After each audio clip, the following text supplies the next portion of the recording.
자, 긴장도가 계속 높아지고 있습니다. 오늘 오전에는 더불어민주당 이재명 대표가 한덕수 대통령 권한대행을 만나자고 직접 전화를 2번이나 했는데 아무런 답이 없습니다. 오후에는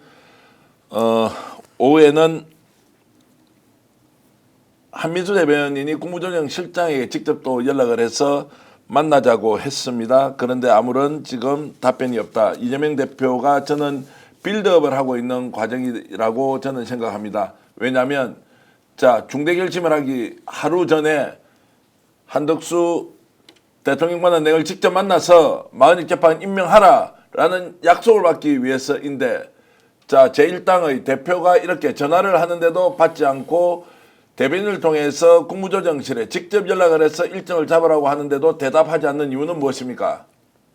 여러분 예상하신 대로 만나기 싫다는 거 아닙니까? 마흔역 재판관 임명하지 않겠다는 또 다른 표현이다라는 생각을 할 수밖에 없고요. 오늘 고소의 전략은 생방송으로 최재형 목사님과 함께 진행해 드릴 텐데, 정치권 가파르게 지금 돌아가고 있는 이 상황들을 속보 형식으로 전해드리면서 헌법재판소에 관련된 또 다른 내용 여러분들과 공유할 것이고, 과연 헌법재판소가 이렇게 비틀기를 하고 있는 이유가 뭐냐, 그 배후에는 누가 있느냐. 자, 소리소리 백운용 대표께서는 자, 김건희가 배후에 있는 것이 분명하다라고 했는데 그것이 어느 정도 우리가 믿을 수 있는 것인지도 최재형 목사님과 함께 얘기 나눠보겠습니다. 최 목사님 어서 오십시오. 네, 반갑습니다. 자, 지금 이제 걱정을 굉장히 많이 하고 계시죠. 그렇습니다. 자, 윤석열 탄핵과 관련된 막바지 국면에서 이게 혹시 국가적 혼란이 될 수도 있다라는 걱정하고 계신 거죠. 그렇습니다. 예. 예. 지금 뭐 오랜만에 이렇게 뵙지만 수염을 또 깎지 않은 뭐 다른 이유가 있으신가요? 아유 뭐 여러 가지로 지금 이제 상황들이 좀 정리정돈이 됐으면 좋겠는데 그렇지 않아서 그런 건 아닌가라는 이제 생각이 좀 들었고요. 오늘 이재명 민주당 대표가 한덕수 대통령 권한대행에게 만나자고 했는데 한덕수 만나주지 않고 있습니다. 이거 어떻게 봐야 됩니까? 원래 마흔역을 고의로 임명하지 않은 그 5대3 구조를 유지하려고 계속 그 한덕수 그다음에 최대행까지 이렇게 의도적으로 임명하지 않았기 때문에 그거는 굉장히 헌재의 재판 결과를 좌지우지하려고 하는 저희가 숨어 있는 것이고, 네. 예, 재판 무시, 그다음에 재판 개입이라고 하는 위법성이 매우 중대한 그런 내란 공범의 행위와도 같은 거라고 저는 보고 싶습니다. 예. 네. 자, 그러면 이제 결국 답변 없이 그냥 뭉개고 지나갈 가능성이 높다. 만일 재판 임명하지 않겠다라는 의사를 명확하게 이제 드러내는 것으로 봐야 되겠죠. 그렇게 봐야지고요. 예. 정말 한덕수 총리의 계엄령 이전에 그 국회 대정부 질의할 때 막 의원들한테 대드는 거 보십시오. 예. 확 달라졌어요. 한덕수 예. 총리가 그때부터. 그리고 요지부동 절대 바뀌지 않을 걸로 저는 그렇게 확신합니다. 네. 자, 조금 전에 속보가 하나 더 들어왔습니다. 국회 법사위원회 소위원회에서 지금 문영배 이미선 재판관 4월 18일 날 임기가 종료되지 않습니까? 임기 연장과 관련된 법안을 소위원회에서 야당 단독으로 통과시켰다라는 소식 들어와 있습니다. 이제 이걸 통해서 헌법재판소의 8인 체제가 무너지더라도 후임자가 지정될 때까지는 문영배 소장 직무대행과 그리고 이미선 재판관이 계속 임기를 지속해야 한다는 법안이 통과됐는데, 자, 그러면은 소위원회에서 통과를 했고 그리고 법사위에서 통과하면 이제 국회에서 임시국회를 열어서 이제 통과를 시키게 되지 않습니까? 이것에 대한 전망은 어떻게 하십니까? 제가 볼 때는 이 민주당이 사실은 플랜이 A, B, C, D가 있었고, 네. 뭐 이제 프로젝트도 1, 2, 3이 있었고 많은 그런 대안들이 있었는데 그 현실을 인식하는 의원들의 의견들이 너무 분산됐어요 그동안. 네. 그러다가 이제 오늘을 기점으로 또 내일과 2일을 기점으로 만일 그래도 선고기일을 지정하지 않는다면 이번 주 초에 기일을 지정하지 않고 이번 주 금요일 날 선고를 하지 않는다면 네. 민주당이 그동안 공개하지 않았던 예. 그런 비장의 플랜을 이제 액션을 취할 수밖에 없다고 해왔습니다. 그동안. 예, 예. 그것이 바로 이 건이라고 저는 생각을 해서 저는 이제 자, 통과할 것이다. 네, 자, 통과할 그러면 것으로 이제 봅니다. 거부권 행사를 할지도 모릅니다. 자, 통과를 시키면 바로 이제 한덕수 권한대행이 거부권 행사를 할 텐데, 네. 자, 한덕수 탄핵 문제가 이제 자연스럽게 이어질 것이고요. 네. 자, 그러면은 이제 이번 주 중반 후반, 자, 저는 수요일로 보는데요. 헌법재판소가 마지막으로 선고기일을 지정하는 것이 수요일이라고 봤을 때, 그 지정이 이루어지지 않으면 이 법안은 이제 통과가 될 가능성이 높다. 그러면 이제 거부권 행사하기 때문에 결국 한덕수, 최상목, 기타 국무위원들을 일괄 탄핵을 하느냐 아니면 단계별 탄핵을 하느냐라고 하는 것이 결정돼야 하는데 목사님은 어떻습니까? 일괄 탄핵 쪽으로 결단을 내려야 한다고 봅니까? 아니면 그것이 좀 정치적 부담이 있기 때문에 단계별로 접근하는 것이 맞다고 보십니까? 지금은 정치적 부담이니 뭐 이런 거를 배려할 타임이 아니라고 생각하고 일괄 탄핵을 해야 되지요. 예, 예. 그리고 내각을 총 탄핵을 하고 예. 국회의 그 권한과 법률이 어디까지 규정이 되어 있는지는 정확히 모르겠지만 예, 국회의장의 권한으로 국회의장이 지금 대통령 다음에 국가서열 2위고 하기 때문에 국회의장이 대통령의 권한 대행의 역할로 임시정부, 임시내각을 이끌어가듯이 그 체제로 가면 되지 않을까. 거의 뭐 이거는 혁명적인 수준이라고 생각을 하는 거죠. 혁명적인 수준을 네. 감안하고도 그런 방식으로 갈 수밖에 없는 상황이라고 이제 그렇죠. 보시는 뭐 거죠. 최대행 다음에 또 뭐 저기 과기부 장관 아니, 또 맞아 이주호 교육부 교육부총리 다음에 과기부 장관 장관. 쭉 줄줄이 있지만 예. 다 그 밥에 그 나물이고 똑같은 성향이고 똑같은 기조를 유지할 거니까 장관들은 현 정권의 장관들을 통해 가지고는 기대할 게 없습니다. 네. 자, 생방송으로 여러분 고소의 전략 지금 보내드리고 있고요. 최재형 목사님과 함께 오늘 들어온 헌법재판소 관련된 윤석열 탄핵과 관련된 속보 전해드리고 있으면서 지금 많은 분들이 댓글 주고 계시는 거 함께 공유하고 있습니다.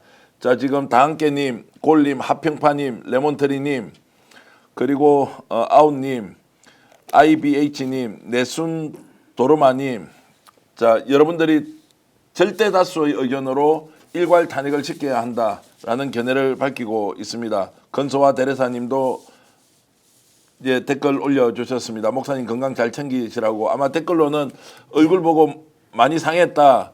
지금 건강 잘 챙겨야 한다라는 이제 말씀을 주고 계신데 실제로 큰 수술도 하셨고 병원에 오랫동안 입원을 하셨는데 건강 좀 회복을 하셨습니까? 어떻습니까? 네, 많이 회복됐고요. 예. 또 수술한 데가 좀 더 잘못돼 가지고 조금 네. 보완 수술을 한 2달 있다가 좀 하면 됩니다. 예. 자, 지금 2,000분이 들어와 계시고 더 많은 분들이 국내에서 이 방송 볼 수 있도록 여러분 좋아요 눌러 주시면은 함께 더 많은 분들과 공유하면서 이 내용 나눌 수 있다는 것 이제 그렇게 좀 도와주시면 고맙겠고요. 카푸니노님도 의견 주고 계시고 정조원님은 일괄 탄핵에 공감한다. 이제는 혁명해야 합니다. 라이트 탱이님, 황미소님께서는 혁명적인 수준으로 국정을 운영하더라도 국무위원 일괄 탄핵해야 합니다. 자, 그리고 수비님께서는 다른 방법이 아예 없다. 일괄 탄핵 외에는 답이 없다. 아이람TV님께서도 이렇게 주셨고요. 싸그리 탄핵이 답입니다. 명희님, 일괄 탄핵해야 한다. 바람분다님, 아웃님, 미니쿠파님, 김정훈님, 그리고 파랑님, 서재평님, 자, 이현리님, 다들 비슷한 마음으로 이렇게 주고 계시고 좋아요 눌렀다고 해주시니까 더 감사드립니다. 좋아요 좀 더 많은 분들이 눌러주시면서 이 방송 계속 좀 이어가도록 하면 좋겠습니다. 제가 오늘 오후에 헌법재판소 주변 취재를 해보니 뭐 오늘은 제가 어제부터 오늘은 어떤 경우에도 헌법재판소가 윤석열 탄핵 선고일을 지정하지 않을 것이라고 했고 내일도 이제 선고일을 지정할지 여전히 알 수 없다. 확률로 따지자면 저는 80%는 내일도 탄핵 선고일을 지정하지 않을 것이다라고 보고요. 결국 내일 평의에서 헌법재판관들이 모여서 수요일 날 탄핵 선고일을 지정할 것인지 말 것인지에 대한 중대한 논의가 있을 것이다라고 지금 전망을 하고 있는데 이 부분에 대해서 최 목사님은 어떻게 보십니까? 예, 그동안 요 근 며칠 확인해 보면 30분 정도 평의회를 했고 그 다음 날 안 했고 그 다음 날 1시간 평의회를 했고 이제 그렇게 했는데 지난주 아마 저도 이제 곧 선고기일 지정 협의 때문에 평의회가 네. 개최는 될 것이다. 순조롭진 않지만 그렇게 전망을 하고 있고요. 예. 자, 지금 이제 오늘 지금 조금 전에 들어온 속보는 지금 주식 시장도 굉장히 안 좋습니다. 2,500선이 붕괴가 돼 버렸고요. 무려 3% 정도가 지금 주가가 빠졌는데 코스피만 하더라도 76포인트가 지금 하락했습니다. 76.86. 그리고 코스닥도 비슷하게 3% 정도 급락을 했고요. 20.91포인트가 떨어져서 672.85인 상태인데, 자, 주식 시장도 이렇게 이제 타격을 많이 받는 것은 미국의 관세 전쟁도 있지만 국내 정세가 매우 불안한 상태이기 때문에 정말로 불확실성이 무엇보다 이렇게 높아지는 상황을 매일 국민들이 고통스럽게 경험하고 있다, 이렇게 볼 수 있는 거 아닙니까? 그렇습니다. 하여튼 이번 주가 정말 고비인데요. 이번 주가 그냥 넘어가면 국민들 뜻도 그렇고 민주당 스스로의 위험성 때문에 한덕수와 국무위원 전원에 대한 탄핵과 또 헌재에 대한 조치, 헌재에 대한 조치라고 하는 것은 헌법재판관들에 대한 또 탄핵도 국회의 권한 중에 있지 않습니까? 그런 것이 이제 액션이 취해져야 될 것 같고요. 네. 자, 그래서 이제 지금 민심이 어떻게 돌아가고 있느냐. 지금 뭐 국힘에서는 어저께 이제 그 김어준 공장장 그리고 민주당 이재명 대표를 필두로 해서 72명에 대해서는 이제 내란 혐의로 고발을 하고 또 여기서는 지금 무고죄로 맞고소를 하고 뭐 이런 상황이 이제 연출되고 있는데 지금 민심은 전체적으로 어떻게 돌아가고 있는 걸로 지금 판단하십니까? 민심은 지금 상상할 수 없는 그런 현실에서는 상상할 수 없을 정도로 국민들이 분노하고 있고 동시에 불안해하고 있고 공포스럽게 생각하고 있다. 네.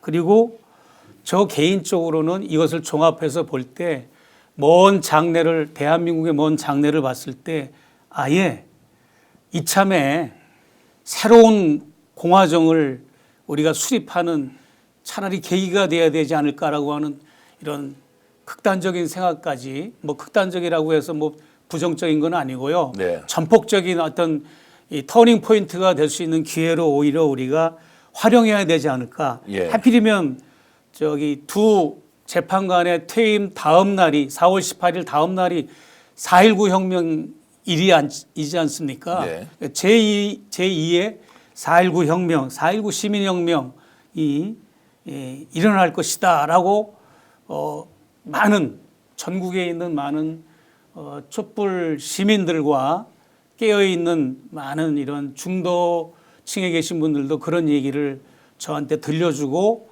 저하고 이렇게 통화도 많이 들려주고도 했습니다. 그래서 대한민국의 운명을 가르는 주간이 바로 이번 주고, 네. 예. 그리고 이번 주 안 되면은 다음 주부터는 이제 결전에 준비뿐이 할 것이 없다 이렇게 보고 있습니다. 자, 네. 국힘에서는 이제 이런 상황에 대해서 여전히 반대 여론도 많고 또 자신들은 윤석열의 탄핵이 기각되거나 각하되어야 한다고 계속 주장하면서 이 내용이 언론에 그대로 이제 노출이 되어서 마치 그것이 국민들의 의견인 것처럼 최소한 절반 의견인 것처럼 이렇게 이제 포장해서 계속 공격을 하지 않습니까? 예, 예. 이게 지금 느낌으로는 정말로 반반이냐 아니면 압도적으로 높은 국민들이 지금 윤석열의 탄핵을 학수고대하고 있느냐라는 부분에서 헷갈리는 분들이 있는데 지금 목사님은 이런 상황을 어떻게 지금 분석하고 계십니까? 윤석열을 복귀시키는 거는 힘든 겁니다, 사실. 예, 예. 기각하는 것, 복귀시키는 것, 이것이 탄핵 파면을 하는 것보다 더 힘들어요. 왜냐하면 헌재 이 탄핵 심판이라고 하는 것은 다른 거 보는 게 아닙니다. 네. 이 윤석열이라고 하는 이 이자가 대통령에 복귀하면 대통령 노릇을 제대로 남은 임기를 할 수 있느냐 없느냐 이거를 보는 거고, 헌법 수호를 할 사람이냐 아니냐 이거를 보는 겁니다. 헌재 네. 심판은 다른 거 보지 않습니다. 형사 재판이 아니기 때문에.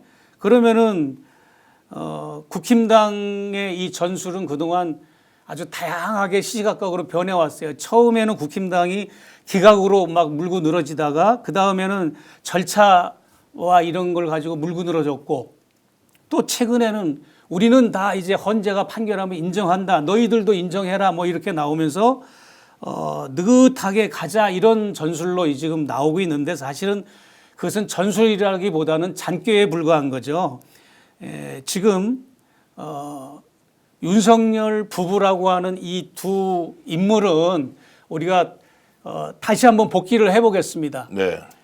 국민을 향해서 총을 겨누라고 말한 사람들이잖아요. 네. 대통령은 총을 써서라도 문을 부수고 의원들을 끌어내리라고 했고, 총을 못 쏘면 칼을 써서라도 경호원들을 향해서 그런 지시를 의논을 했고, 김건희는 뭐라고 그랬습니까? 경호처 가족 그 경호부를 방문해 가지고 질책을 하면서 총을 이런 데 쓰라고 했지 그냥 가지고 다니느냐라고 하면서 질책을 한 적이 있었잖아요. 네. 대통령과 대통령의 배우자가 국민을 향해서 총을 겨누고 칼을 겨누고 또 군을 동원해서 이렇게 국민을 협박한 이런 거를 전 세계를 비롯해 가지고 우리 온 국민들이 진보 보수를 막론하고 다 눈으로 지켜봤는데, 이거를 어떤 이런 정당의 합리화나 기득권 때문에 이런 것을 또 가지고 국민들을 향해서 호도하고 이런다면 역사가 용납하지 않을 것이다라고 하는 것을 다들 알아요. 그러나 이 제도권 정당이라고 하는 틀 때문에 국힘당이 어떻게든지 이제 대선이나 총선, 지방선거 이런 각 선거에서 또 승기를 잡고 지지 않으려고 하는 이런 것 때문에 자꾸 이렇게 국민을 호도하고 오히려 역으로 지금 민주당을 고발했잖아요. 얼마 전에. 네. 예, 이런 게 말이 됩니까? 또 국힘당 자신들은 자기들이 그렇게 내란을 공조하고 공모했으면서도 오히려 민주당이 또 내란 공모자라고 이렇게 또 몰아붙이는 이런 웃지 못할 이런 소행들을 벌이고 있는데, 줄 탄핵의 문제가 아니라 줄 개업 내란이 문제인 걸로 국민들은 불안해하고 있다는 걸 알아야 됩니다. 자, 헌법재판소가 이렇게 결정을 못하고 흔들리고 있는 데는 배우가 있다. 그리고 계획적으로 헌법재판소를 흔들고 있다라고 하는 얘기. 그리고 이런 탄핵 혼란의 배후에 김건희가 있다라고 하는 이제 얘기들, 주장이 나오고 있는데, 실제로 김건희가 이런 부분에서 개입을 하고 있다라고 지금 추정을 할 수 있습니까? 아니면 또 다른 보이지 않는 손이 작동을 하고 있는 것이냐, 이런 부분에 대해서는 어떻게 생각하십니까? 예, 저는 분명히 보이지 않는 손이 작동한다고 확신합니다. 예. 왜 그러냐 하면 일단은 1월 6일 날과 1월 7일 날 권성동이가 헌재 사무처장을 만났잖아요. 예. 만나가지고 이런 얘기를 했다고 이제 기자들을 통해서 밝혔지만 거꾸로 생각하면 됩니다. 오히려 헌재 사무처장을 보이지 않는 위협과 협박을 하지 않았을까, 저는 오히려 그렇게 생각을 합니다. 네. 그리고 또 곽정근 사령관과 그 사령관의 부인 되시는 분을 곽정관 사령관의 육사 동기 변호사가 그렇게 회유하고 여러 번에 걸쳐서 회유하고 그런 나쁜 짓을 했지 않습니까? 예. 이런 자들이 지금 대통령 몫으로 윤석열이가 지명한 사람, 국힘당에서 지명한 사람, 이런 헌법재판관과 접촉을 안 한다? 보이지 않는 손을 작동하지 않는다. 난 그렇게 보지는 않습니다. 예. 충분히 그러고도 남을 것이고 물증이 없다 뿐이지 심증이 분명하지 않습니까? 그리고 윤석열은 파면을 당하면 어떤 결과냐? 사형 아니면 무기징역입니다. 가만히 앉아서 이자가 사형을 당할 리도 없고 무기징역을 감당할 수 있는 그런 사람이 아니잖아요. 그러다 보니까 아주 미꾸라지같이 생쥐같이 탈옥을 무사히 또 했지 않습니까? 네. 합법을 가장한 탈옥을 해가지고 서울구치소에서 나와가지고 저렇게 이제 기세등등하게 지금 활보하고 있고 암약하고 있는데 이런 상황에서 윤석열과 김건희 또 용산의 대통령실 국힘당의 싱크탱크 또 보이지 않는 이런 선들이 막후에 헌재 위원들을 영향을 미치지 않는다라고 보지는 않습니다. 네.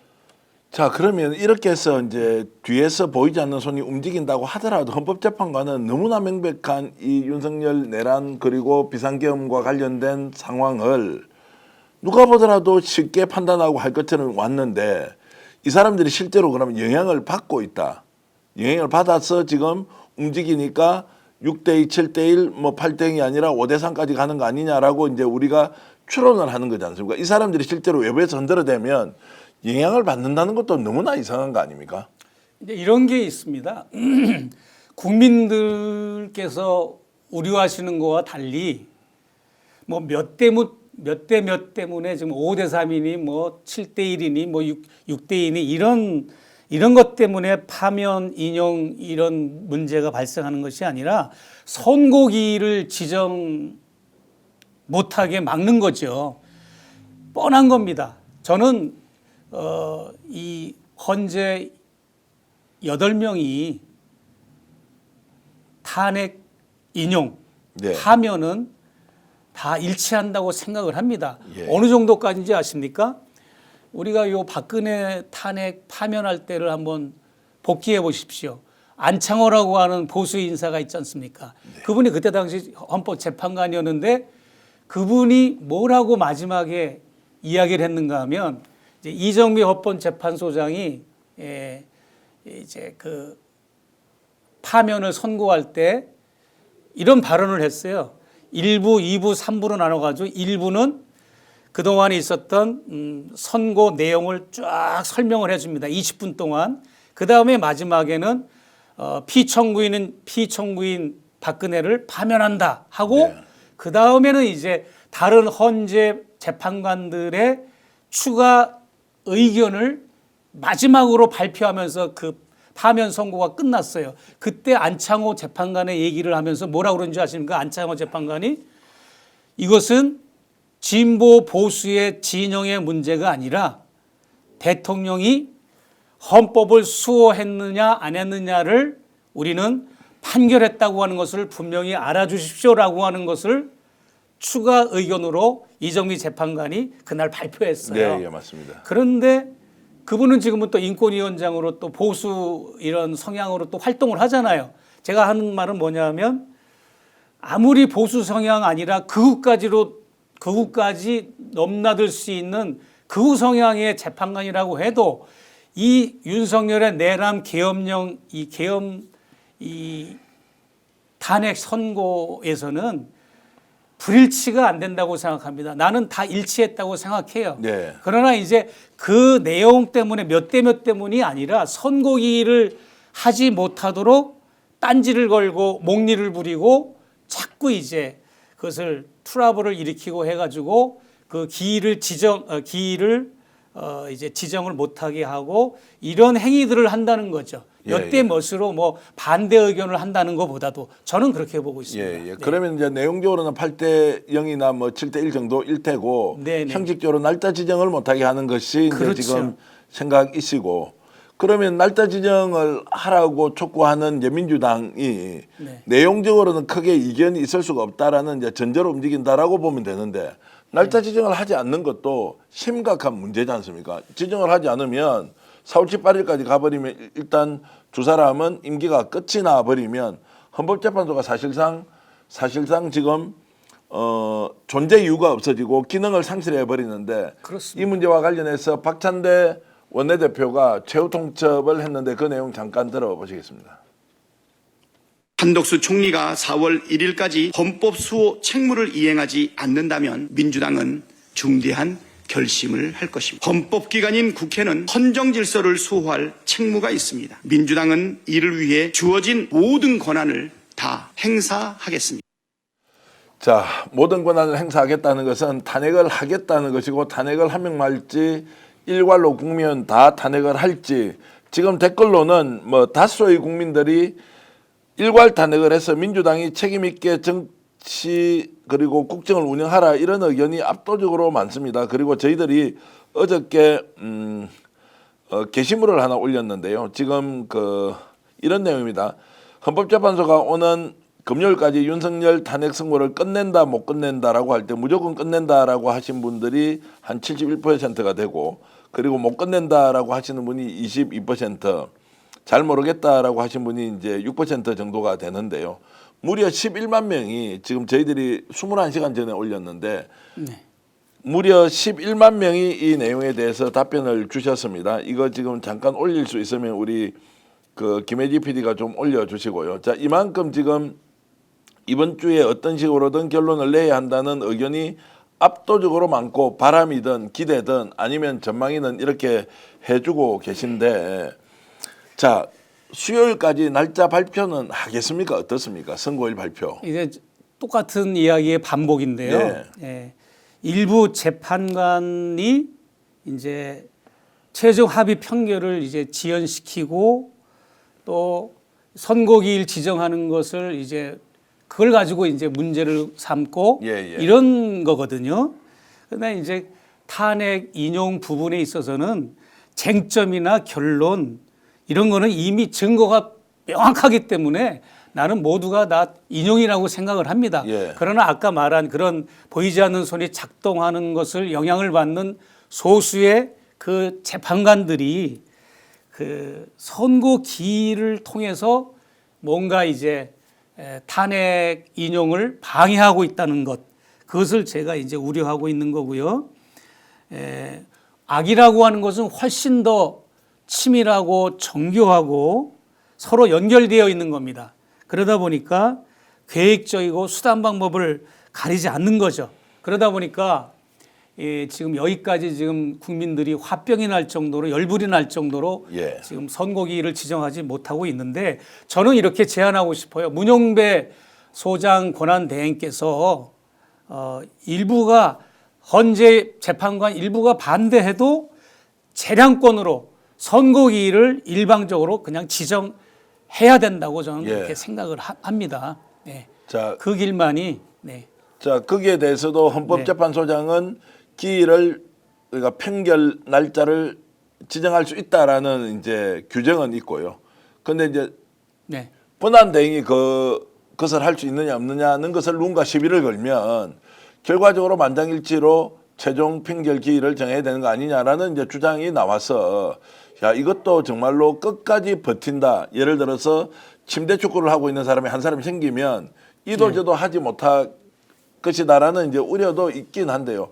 말씀하신 대로 문영배 권한 대행이 적극적으로 기일을 지정해서 공표를 해버려야 한다 이렇게 이제 말씀을 주시는 거죠. 그렇습니다. 왜냐하면 이미 이제 보이지 않는 손에 영향을 받거나 너무 극우 성향으로 치닫고 보수 성향인 분 윤석열이가 임명한 재판관 또 국힘당이 임명한 재판관 그 몇몇 거론되는 세 명의 그 재판관들 있지 않습니까? 예. 그런 분들을 우리가 또 추론해 본다면 이미 그런 생각을 품는 사람들의 마음은 돌이킬 수가 없어요.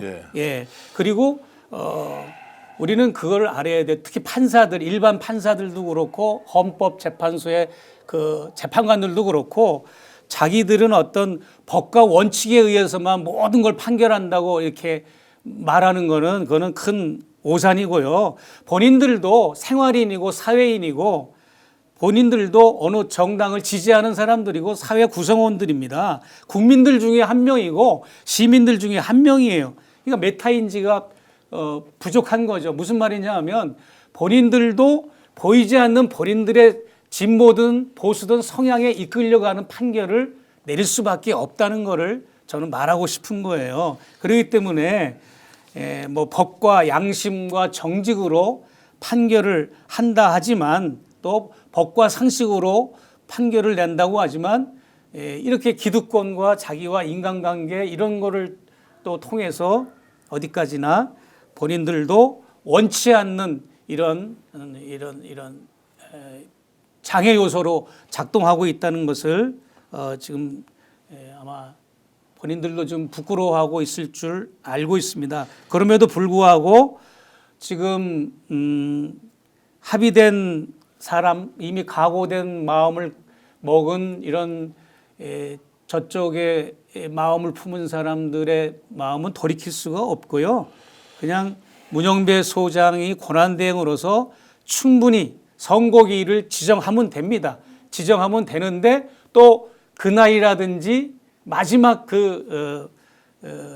회의를 하는 날 그쪽 사람 세 사람 중에 한 명이 일부러 고의적으로 셀프 교통사고를 낼 수도 있고 뭐 휴가를 낼 수도 있고 불참할 수도 있고 그런 또 불상사도 발생할 수도 있다고는 예상은 됩니다. 네. 자, 혹시 이제 질문이 이런 게 하나 들어와 있습니다. 이람TV님께서 5대3이면 어떻게 하려고 판결을 이렇게 하라고 하십니까? 이런 질문이 있거든요. 자, 지금 이제 문영배 재판관 그리고 헌재 소장 권한대행이 강제로 이제 날짜를 지정해서 선고일을 결정만 하면 결정을 하라고 이렇게 촉구하셨지 않습니까? 혹시라도 그때 5대3이 될 수 있는 거 아니냐라고 하는 이제 이 질문에 물론 저도 답변을 드릴 게 있지만 그 목사님 요 질문에 대해서 의견이 어떠신가요? 아무리 이제 극우 성향, 보수 성향의 재판관들이라 해도 너무나 이 그동안의 11차 변론까지 하면서 너무나 명확한 증거와 결론과 쟁점이 다 명확하게 드러났지 않습니까? 그렇기 때문에 이것을 뭐 기각을 한다거나 각하를 한다거나 이런 식으로 나온다면 역사가 이 재판관은 용서하지 못하고 이 사람은 앞으로 이런 법조인으로서는 절대 활동할 수 없는 지경에 빠지는 정도로 그런 비난을 받을 수밖에 없는 거죠. 그럼에도 불구하고 이런 것으로 저는 이렇게 몇 대 몇으로 한다는 것보다 선거기를 자꾸 늦춰서 이제 문영배, 이미선 문재인 대통령이 임명한 두 분이 퇴임하고 나서 이제 그 이후에 어떤 벌어지는 것을 시간 벌기를 통해 가지고 이제 전략을 저쪽에 국힘당이나 용산 측에 협력을 하는 그런 쪽으로 가지 않을까 이렇게 생각을 합니다. 자, GOAL님, 골님께서는 그냥 선고하라. 그 다음은 국민이 알아서 한다라고 이제 주셨고요. 그리고 정신번쩍님, 착한 사람님, 영웅투님, 김명숙님, 자 그리고 PIC 몽님, 영웅투님 다들 이렇게 좋은 의견 많이 주고 계십니다. 지금 생방송으로 고소의 전략 최재형 목사님과 함께 오늘 헌법재판소 상황 그리고 헌법재판소가 이렇게 흔들리는 배후에 김건희와 관련된 여러 가지 추측이 가능하다라는 말씀 여러분들과 함께 하고 있고요. 조금 전에 속보 들어온 것도 하나 전해드리겠습니다. 여야가 오늘 3번이나 회동을 했습니다. 국회의장 주재로 의사일정과 그리고 추가 경정 예산 협의를 했는데 합의에 실패했다. 쉽게 말씀드리면 국힘은 국회가 개원되는 것을 지금 사실상 막고 있습니다. 이유가 뭡니까? 여기에서 마은혁 재판관 임명에 대한 것 그리고 이미선 문영배 재판관에 대한 임기 연장과 관련된 법안을 통과시킬 것 같아서 일단 자기들은 국회를 개원하는 것에 동의를 하지 않는 이런 내용이 기사로 올라오고 있습니다. 오후 8시입니다.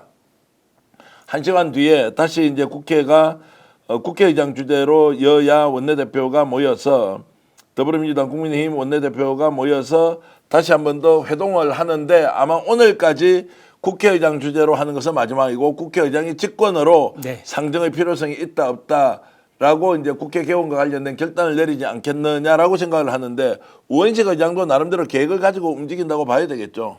네, 그렇습니다. 뭐 산불 이제 문제 때문에 진화 문제 때문에 이제 그쪽에 많이 이제 올인을 하셨고 민주당과 어떤 소통하는 부분이 약간은 성에 차지는 않았는데 네. 아마 이제 우원식 의장도 특단의 조치로 이제 본격적으로 오늘부터 이렇게 나설 걸로 보여지고 있습니다. 네. 자, 그러면 이제 국회의장이 나서고 그리고 민주당이 오늘 이재명 대표가 한덕수를 만나자고 요청을 했는데 거절당했고 박찬대 원내대표는 어제 그저께 다시 1일 날이 마지막이다라고 최후 통첩을 한 상태라면 조건은 일단 다 갖추고 있다. 그러면 둘 중에 하나인데 헌법재판소가 내일이든 아니면 모레 오전이든 선고일을 지정하거나 그것이 없을 경우에는 민주당은 이제 결단과 행동으로 직접 국민들과 함께 이 상황을 돌파하겠다라고 이제 볼 수 있는 거죠. 그렇습니다. 네, 민주당의 플랜 B가 혹은 또 플랜 B, C가 연이어서 이제 저는 이제 나올 걸로 드러날 걸로 알고 있는데 어떤 건지는 저는 모르겠습니다만은 플랜 B와 C가 명확하게 있다고 그렇게 저는 확인을 했습니다. 네. 그 오늘 민주당 이재명 대표가 또 했던 이야기가 지금 추가 경정 예산과 관련해서 뭐 10조가 많다 적다 이런 거 논의하기 전에 국가에서 예비비로 갖고 있는 거 제발 먼저 써라. 왜 이걸 쓰지 않고 여야 합의를 먼저 해야 된다라고 하면서 의기장을 놓느냐. 급한 대로 지금 빨리 써라. 왜 쓰지 않느냐라고 계속 이야기를 하고 있습니다. 예비비 3조 5,600억 정도 지금 쓸 수 있는데 안 쓰고 있다. 뭐냐. 국힘은 무엇이든 안 되도록 막아버리는 것이 지금 자신들에게 정치적 이익이 가장 크다라고 생각을 하니까 이거를 지금 뭔가 민주당에서 도와주지 않아서 안 된다라는 쪽으로 몰고 가려는 것을 아예 사전에 차단을 하고 확보되어 있는 예비비 쓰라고 이야기하는데도 국힘 쪽에서는 움직임이 없다. 이번에 산불 진화 과정에서 보셨겠지만 국힘의 정치인 그리고 지금 한덕수 권한대행이 보여준 모습 그리고 이철우 경북지사가 보여줬던 이런 것들이 너무나 이재명 민주당 대표와 했던 것이 비교가 된다. 그러니까 지지율이 뚝 떨어져 버리지 않았습니까? 그렇습니다. 이게 지금 민심이 그대로 반영되는 거 아닌가요? 그렇습니다. 예. 그리고 특히 이제 대구 경북 같은 경우에는 이재명 민주당 대표에 대한 지지율이 높아지고 민주당에 대한 지지율도 높아지고 탄핵의 가능성에 대해서 훨씬 더 높게 전망하고 있는 이제 이런 것만 보더라도 지금 현재 민심은 상당 부분 지금 민주당 쪽으로 기울고 있고 이것이 대세다라고 하는데 과연 헌법재판소가 이런 것들을 알고도 시간을 지체하는 것인지 아니면 국민적 저항에 부딪혀서 사실상 헌법재판소가 공중분해되는 상황까지를 각오하고 지금 버티는 것인지 정말로 우리는 지금 알 수 없다라는 생각이 듭니다. 영웅이님께서 그런 것 같습니다. 저도 그렇게 생각합니다. 초한지님 그리고 반딧불님, 강력하게님 여러분들이 지금 의견 주고 계시고요. 생방송으로 여러분들과 함께 고소의 전략 최재형 목사님과 함께 이야기를 하고 있습니다. 최 목사님, 만약에 수요일 날 실제로 헌법재판소가 날짜 지정을 하지 않는 상황이 옵니다. 네. 민주당이 일괄 탄핵을 결행합니다. 네. 그 뒤에 정치 상황은 어떻게 됩니까? 그렇게 되면은 이제 한덕수와 내각 전원을 탄핵하고 네. 국회의장 대행 체제로 가는 쪽으로 모든 이제 전국이 흐름이 그런 쪽으로 가야 된다라고 저는 생각을 하고 마은혁을 또 속히 또 임명을 해야 되고 마은혁 재판관이 임명이 됐더라면 지금과 같이 처참한 이런 상황은 없었겠죠. 예. 자, 그러면 그 상황에서 과거의 6월 항쟁과 같은 국민들이 거리로 나와서 헌법재판소를 압박하고 그리고 헌법재판소가 결국 국민들의 요구를 수용하면서 상황이 정리될 수 있다라고 우리가 생각해야 됩니까? 아니면 그 과정에서 정말로 상상하기 어려운 유혈 충돌 같은 것도 생길 수 있다. 어떻게 지금 보십니까? 정말 이게 너무나 이제 씁쓸한 이야기인데요. 예. 네. 지금 국민들의 많은 다수가 민주주의는 피를 먹고 자란다라고 하는 것을 상기하면서 그냥 마음의 준비, 결전의 준비를 하고 있는 분들도 많은 것처럼 저는 이렇게 보여졌습니다.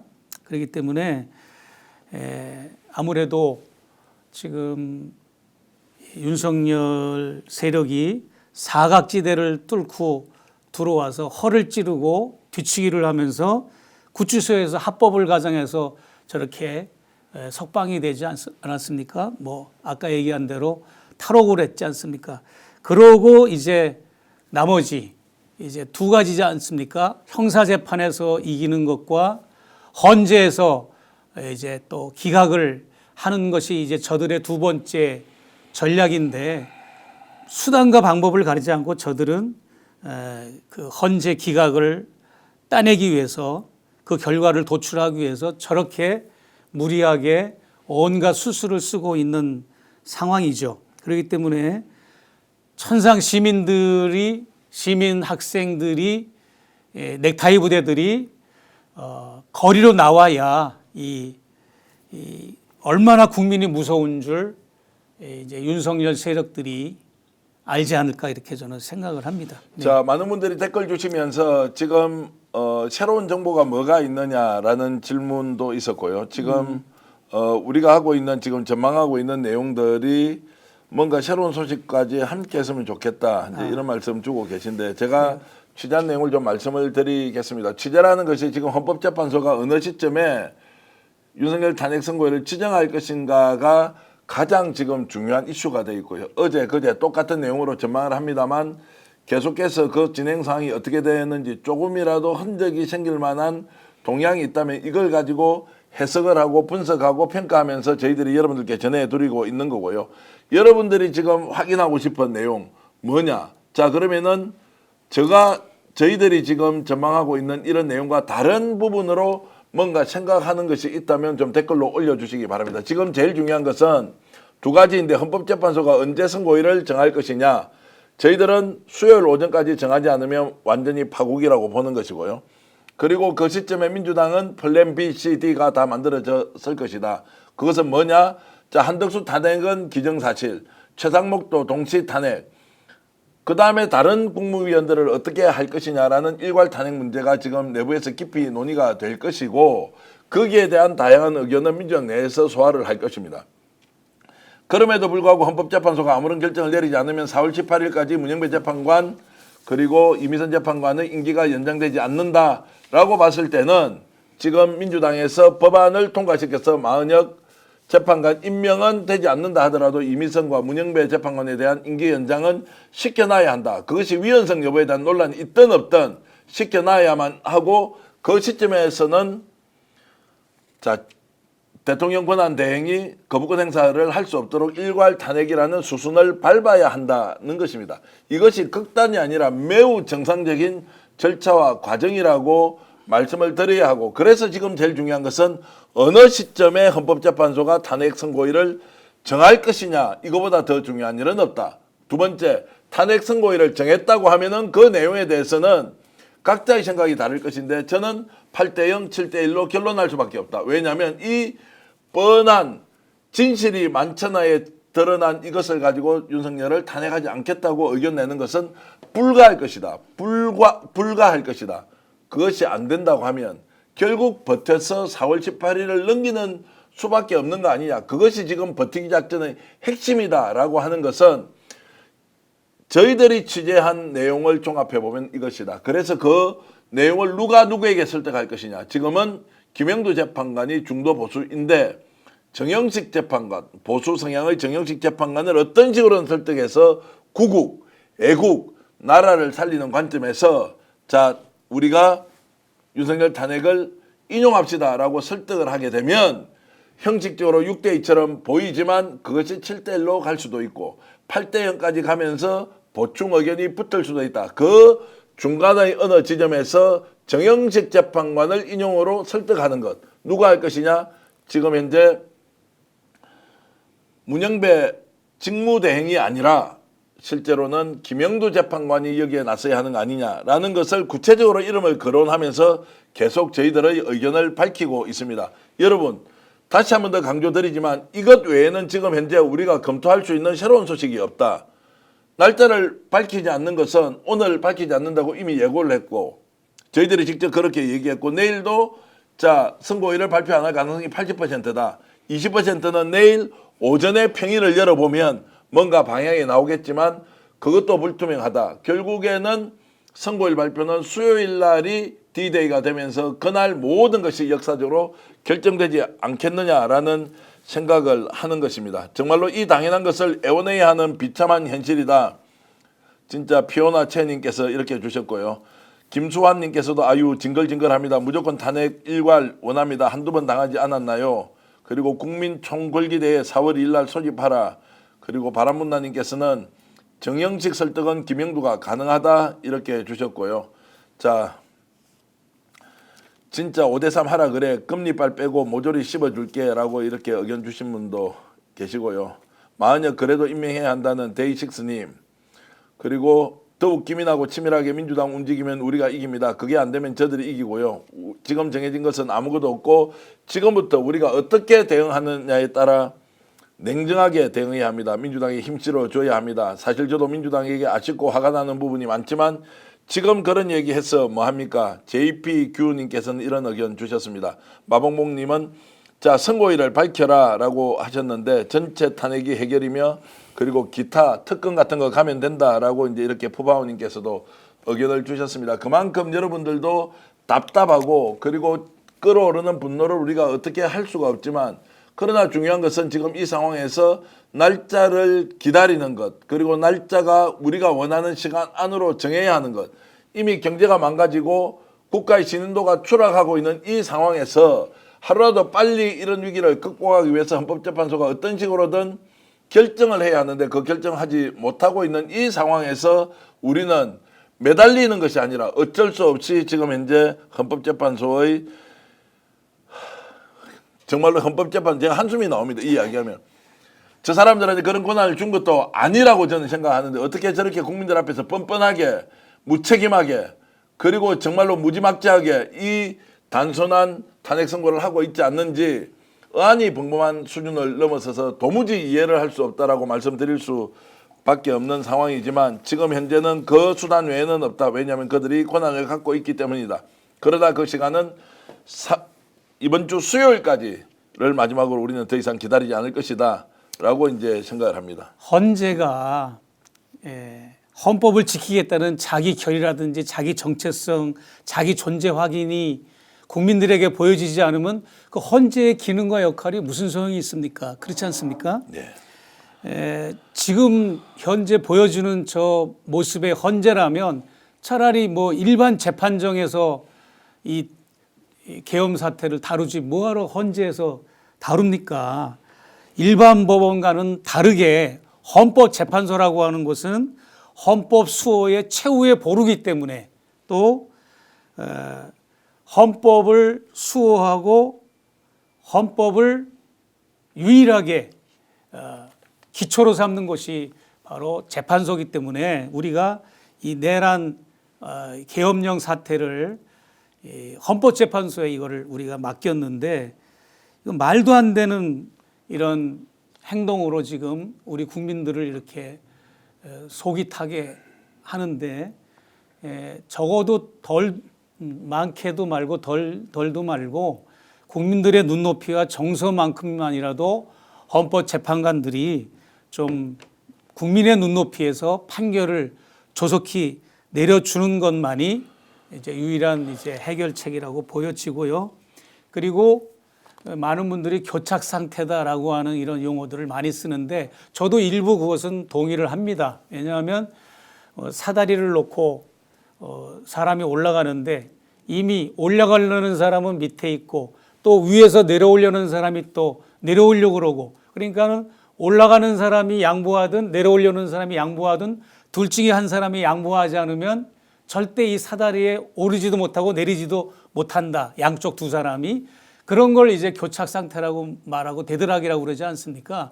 지금 뭐 5대3이라고 많은 이제 언론에서 이렇게 추론을 하셨는데 그 5대3이라고 우리가 가정하고 그 5대3의 그 대드락을 어떻게 우리가 해결해야 되느냐라고 하는 것은 우리 진행자분께서 말씀하신 대로 같은 헌재 위원들이 동료회로서 그들을 설득하고 계몽하고 어떻게든지 깨닫게 만들고 그런 피나는 노력도 있어야 되면서 동시에 우리 깨어있는 시민들이 정말 피 끓는 호소를 하고 그 다음에 서명운동을 벌이고 정말로 종교인들은 끝없는 영혼의 기도의 종교 행사를 갖고서라도 우리가 그들에게 우리의 중심을 보여주는 길뿐이 없다라고 생각하고, 아까도 제가 말씀드렸지만 안창호 재판관이라고 하는 분이 박근혜 탄핵할 때 그런 고백을 한 것을 이번에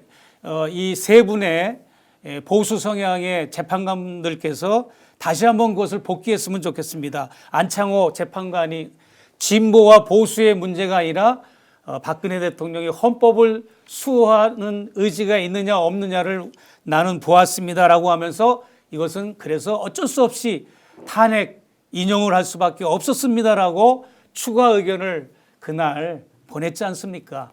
여러분들도 비록 세 분의 보수 성향의 재판관 여러분들도 비록 보수 성향 혹은 그보다도 더 농도가 센 극우 성향이라고 할지라도 이것은 진영 논리로 봐야 될 것이 아니라 국민들이 사느냐 죽느냐, 나라 경제가 폭망하느냐 기사회생하느냐, 여기에 지금 달려있는 문제이기 때문에 다시 한번 심사숙고하셔서 정말 윤석열 인용 파면하는데 함께 동참을 해주셨으면 좋겠다라고 저는 호소하고 싶어요. 네. 자, 제가 이렇게 정리하겠습니다, 여러분. 수요일이면요, 그 이전까지는 주체가 헌법재판소가 될 것이고요. 수요일이 지나면 이제는 주체가 바뀔 겁니다. 바로 민주당과 야5당이 될 것입니다. 그리고 그 이후에 일어나는 상황은 그 주체의 역량과 의지로 국민을 믿고 달리는 수밖에 없습니다.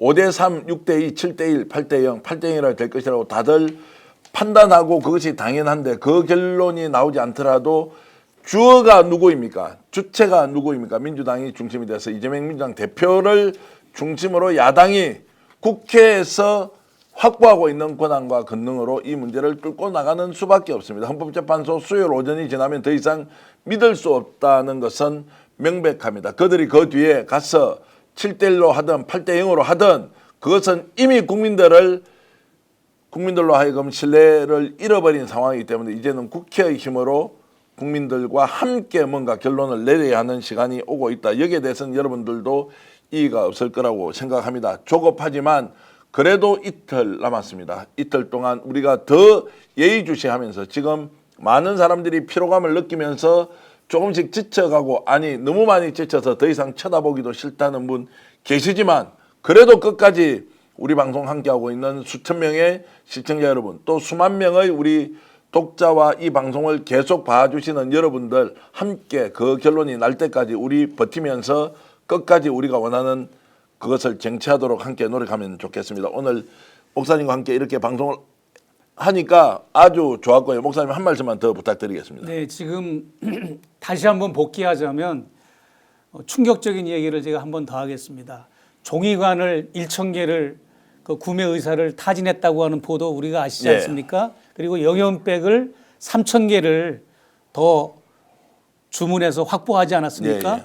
더 놀라운 거는 윤석열이 구치소에서 복귀하고 나흘 있다가 국방부에서 2억 원어치 1만 개의 영연백을 더 주문하지 않았습니까? 예. 이거는 뭘 말하는 겁니까? 아직 윤석열이 만약에 윤석열이 대통령직에 복귀하면 어떻게 남은 2년 동안 통치를, 국정을 운영하겠다는 것을 빤하게 보여주는 이런 사태입니다. 네. 그렇기 때문에 여러분들이 영연백 안에 들어가시겠습니까? 종이관 속에 들어가는 게 좋겠습니까? 아니면 우리가 결연한 의지를 가지고 투쟁의 의지로 이 사태를 숙연하게 임하고 정말로 내일같이 피 떨리는 심정으로 이것을 정말 주인의식을 갖고 해결하는 의지가 있느냐 없느냐, 이게 저는 중요하다고 생각을 하고요. 절대로 그럼에도 불구하고 화내거나 짜증내지 마시고 극복을 해야 됩니다. 그리고 네. 절대로 두려워하지 말고 공포에 떨지 마시고 극복을 하자. 분노는 표출하되 전곡을 찌르고 핵심을 찌르는 전략을 우리가 한데 모으자. 또 민주당과 야당을 중심으로 이것을 일사불란하게 이번 주부터 이제 행동을 개시했으면 좋겠다 하는 생각을 해봅니다. 네. 자, 목사님 덕분에 나란 일에 눈을 뜨게 되었네요. 건강 지키시고 국가 정화를 목표로 스픽스와 함께 힘냅시다. 이렇게 아하님께서는 슈퍼챗 보내주시면서 응원해 주셨는데 정말로 그런 일이 일어나서는 되지 않습니다. 지금 9분응선 넘었습니다. 윤석열 탄핵을 통해서 대한민국 다시 일어설 수 있습니다. 정말로 지금 윤석열이 다시 살아 돌아오겠다라고 이야기하는 그 많은 사람들이 윤석열이 2차 개헌을 통해서 전쟁의 소용돌이 국내 상황을 사실상 내전으로 만들어 놓고도 남을 만한 인물이란 걸 정말로 몰라서 그렇게 윤석열이 돌아올 것이다. 계몽령에 지나지 않았다. 이렇게 보십니까? 아니면 자신의 그 얄팍한 이익을 위해서 나라도 팔고 정말로 시대 정신도 팔고 양심도 팔면서 어쩔 수 없이 그렇게 구걸을 하고 있는 것이냐라는 질문을 제가 던지면서 지금 이 상황이 얼마나 위중한지 우리가 어떻게 무엇을 해야 하는지를 다시 한번 더 생각하는 계기가 됐으면 좋겠습니다. 시청해 주신 여러분 고맙다는 말씀을 드리면서 제가 광고하겠습니다. 인터넷 비교원 광고인데요. 최대 108만 원까지 현금으로 여러분들께 혜택을 드리고 있습니다. 요즘 스픽스에서 광고하고 나서 인터넷 비교원에 많은 전화가 온다는 얘기를 듣고 있습니다. 휴대전화 그리고 그리고 정수기 그리고 인터넷 교체하는 시기가 오면 인터넷 비교원 꼭 전화하셔서 스픽스 보고 전화했다라고 하면 추가 혜택도 받을 수 있기 때문에 혹시라도 인터넷, 휴대폰, 정수기 바꾸실 때가 오면 1670-2571, 1670-2571 전화하셔서 서경석이 광고하는 인터넷 비교원 상담 받아주시면 고맙겠습니다. 그리고 경양수산에서 지금 판매하고 있는데 1kg짜리 국내산 게장을 와 대단한 가격인데요. 1,900원에 판매하고 있습니다. 1,900원에 판매하는 것은 아마 국내 유일할 것인데요. 여러분 네이버나 카카오에서 경영푸드 치고 이렇게 들어가셔서 회원 가입하시면요. 간장게장 1,900원에 정말로 대한민국 최저 가격으로 구매할 수 있고요. 다른 제품도 아주 많이 있습니다. 오늘 경영푸드 김정현 사장과 제가 직접 통화를 해보니까 와 스픽스 보고 회원들이 많이 이렇게 가입을 했다고 정말로 자랑스러워했습니다. 간장게장, 양념게장 1,900원에 팔고 있는데요. 인터넷은 당연 최저가이고요. 국내산이라는 거 말씀 한 번 더 드리겠습니다. 경영푸드 네이버와 그리고 카카오를 통해서 들어가시면 더 좋은 제품 많이 만날 수 있다는 얘기 전해드리겠습니다. 오늘 최정 목사님 이렇게 나와주셔서 진심으로 감사의 말씀드리고요. 여러분 덕분에 스픽스는 134만 명을 돌파했습니다. 늘 이렇게 진심으로 응원해 주시고 격려해 주신 점 감사드리고요. 이 방송 구독, 좋아요도 많이 눌러주셔서 더 많은 해외 동포, 국내 우리 민주시민들이 함께 볼 수 있으면 좋겠습니다. 시청자 여러분께 인사드리면서 오늘 방송 모두 마치겠습니다. 여러분 안녕히 계십시오. 스픽스는 말하는 언론입니다. 대세는 유튜브, 그중에서 스픽스. 좋아요, 댓글, 구독, 알림 설정. 여러분이 저희를 사랑해 주시고 우리가 여러분을 사랑하는 4가지 방법입니다.